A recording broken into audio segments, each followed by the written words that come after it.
In this painting, light itself feels holy. Look at how the divine beam cuts through the suffocating darkness. You can almost see the dust hanging in the air.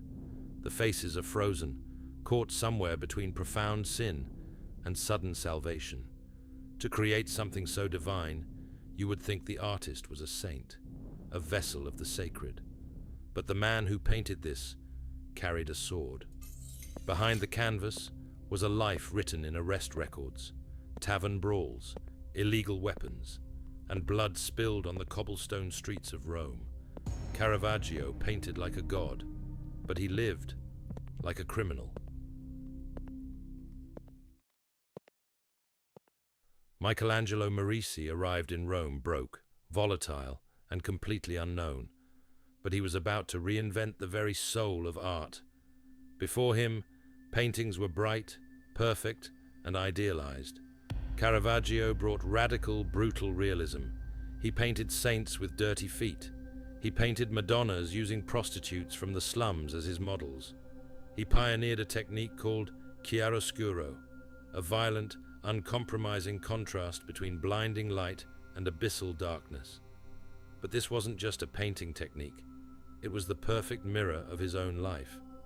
By day, he was a genius, praised by cardinals and elites.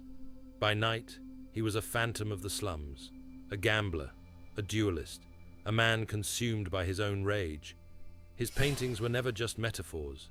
They were self-portraits of a deeply divided soul. The darkness finally swallowed him in the year 1606. A heated rivalry with a man named Ranuccio Tomassoni.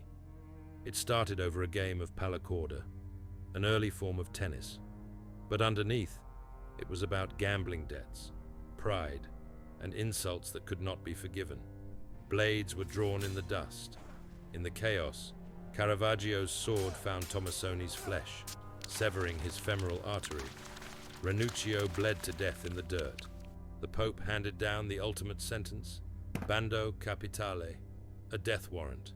Anyone in the Papal States had the legal right to kill Caravaggio and claim a reward for his severed head.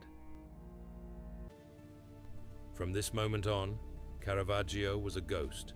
He fled Rome, Naples, Malta, Sicily, constantly looking over his shoulder, sleeping fully armed. The psychological collapse bled directly into his art. The bright, hopeful light of his early years vanished. His canvases grew darker. The shadows grew heavier. He became obsessed with beheadings, with martyrs, with death.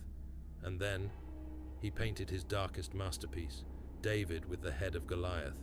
Look closely at the severed, bleeding head of Goliath, the defeated monster. That face is Caravaggio himself. Was it guilt? A desperate plea for papal mercy, or ultimate self-condemnation? He couldn't escape his crimes, so he painted his own execution. Desperate and dying, Caravaggio sought a papal pardon.